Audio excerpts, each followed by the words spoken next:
മറ്റൊരു വാർത്തയിലേക്ക്. കണ്ണൂർ മുഴുപ്പിലങ്ങാട് അമിത വേഗത്തിലെത്തിയ KSRTC ബസ്സിടിച്ച് യുവാവ് മരിച്ച സംഭവത്തിൽ ഡ്രൈവർക്കെതിരെ നരകത്തിക്ക് കേസെടുക്കണമെന്ന് യുവാവിൻ്റെ കുടുംബം ആവശ്യപ്പെടുന്നു. പോലീസിനും ഗതാഗത വകുപ്പ് മന്ത്രിക്കും പരാതി കൊടുത്തു കഴിഞ്ഞു. അപകടത്തിന് ശേഷം പുറത്തു വന്ന CCTV ദൃശ്യത്തിലും KSRTC ഡ്രൈവറുടെ അശ്രദ്ധ വളരെ വ്യക്തമാണെന്ന് പറയുന്നു 24 ബ്രേക്കിംഗ്.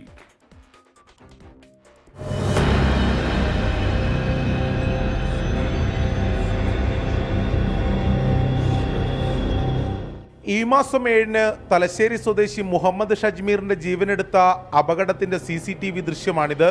വിവാഹ വാർഷികാഘോഷത്തിനായി കേക്ക് വാങ്ങി മുഴപ്പിലങ്ങാട്ടെ ഭാര്യ വീട്ടിലേക്ക് പോകുന്നതിനിടെയായിരുന്നു അപകടം. സർവീസ് റോഡിലൂടെ അമിത വേഗതയിലെത്തിയ KSRTC ബസ് ഷജ്മീറിനെ ഇടിച്ചു വീഴ്ത്തി.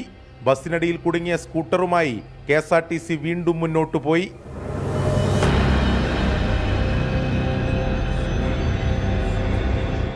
അപകടം നടന്ന 5 ദിവസമായിട്ടും പോലീസ് ഒരു നടപടിയും എടുത്തില്ലെന്നാണ് ഷജ്മീറിന്റെ കുടുംബത്തിന്റെ പരാതി. ഇവന് ഇതിൽ യാതൊരു പ്രശ്നങ്ങളും ഉണ്ടായിരുന്നില്ല. വളരെ സാവധാനത്തിൽ ഒരു സൈഡിൽ കൂടി മാത്രം പോവുകയാണ്. പെട്ടെന്ന് ബാക്കിൽ വന്നിട്ട് അടിച്ച് തെറിപ്പിക്കുകയാണ് ചെയ്യുന്നത്. അപ്പോൾ ഇതിങ്ങനെ ആവർത്തിച്ചുകൊണ്ടേയിരിക്കുകയാണ് ഇപ്പോഴും.